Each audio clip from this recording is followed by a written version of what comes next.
ፓኪስታንን በአዲስ አበባ ከ100 በላይ የፓኪስታን ካምፓኒዎችን በአንድ ቦታ ላይ ያገኟቸው ነው። አምስተኛው የፓኪስታንና አፍሪካ የንግድ ልማት ጉባኤና ኤግዚቢሽን ከጥቅምት 6 እስከ 8 በሚሊኒየም አዳራሽ ሊካሄድ ቀኑ ደርሷል። የመድኃኒት ምርቶችና የሕክምና መሳሪያዎች፣ የውበትና የቆዳ እንክብካቤ ውጤቶች፣ ጨርቃ ጨርቅ፣ የምግብና የግብርና ምርቶች፣ ሩዝ፣ ቅመማ ቅመሞች፣ የአውቶሞቲቭ መለዋወጫዎች፣ የኤሌክትሪክ ዕቃዎች፣ የቤት ዕቃዎችና ሌሎችም የፓኪስታን ምርቶች በሚሊኒየም አዳራሽ እርሶን ይጠብቃሉ። ይመዝገቡ፣ ይጎብኙ። ፓኪስታን ሳይሄዱ ከፓኪስታን አምራቾችና ላኪዎች ጋር በነፃ ይገናኛሉ።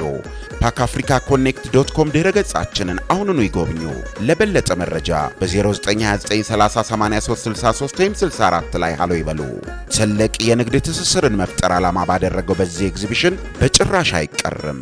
ፓኪስታንን በአዲስ አበባ ከጥቅምት 6 እስከ 8 በሚሊኒየም አዳራሽ